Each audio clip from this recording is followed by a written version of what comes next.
आणि चौथा म्हणजे आपत्ती व्यवस्थापन.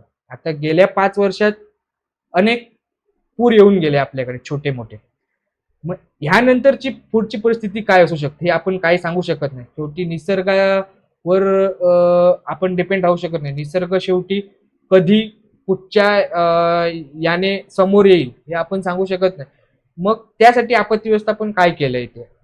साधं आपल्या ओरोसला ज्यावेळी पूर आलेला, ओरोस गावात एक पूर आलेला, पूर्ण हायवेवर पाणी आलेलं, त्यावेळी इथली आरोग्य यंत्रणा 6 तासानंतर इथे अवेलेबल होते. जर दुपारी 1 वाजता पूर आला तर संध्याकाळी 5-5:30 वाजता आरोग्य इथली जी यंत्रणा आहे आपत्ती व्यवस्थापनाची, ती यंत्रणा तिथे पोहोचते. आरोग्य यंत्रणा तिथे पोहोचते. पोलीस कर्मचारी लेट पोहोचतात.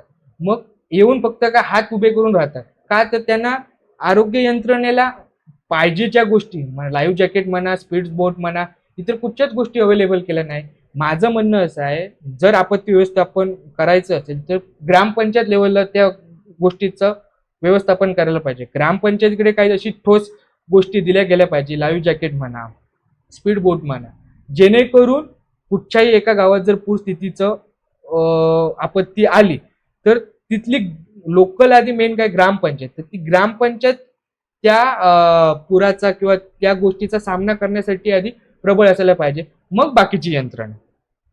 मग ह्या गोष्टी कोण केल्या नाही. नंतर मग इथल्या घरांचं नुकसान झालं की मग फक्त विधान भवनात जायचं आणि मुद्दे मांडायचे, इथल्या लोकांना म्हणजे हे करायचं की आम्ही तुमच्यासाठी काहीतरी करतो. अजूनही त्यांना त्यांची नुकसान भरपाई पण भेटली गेली नाही काही लोकांना.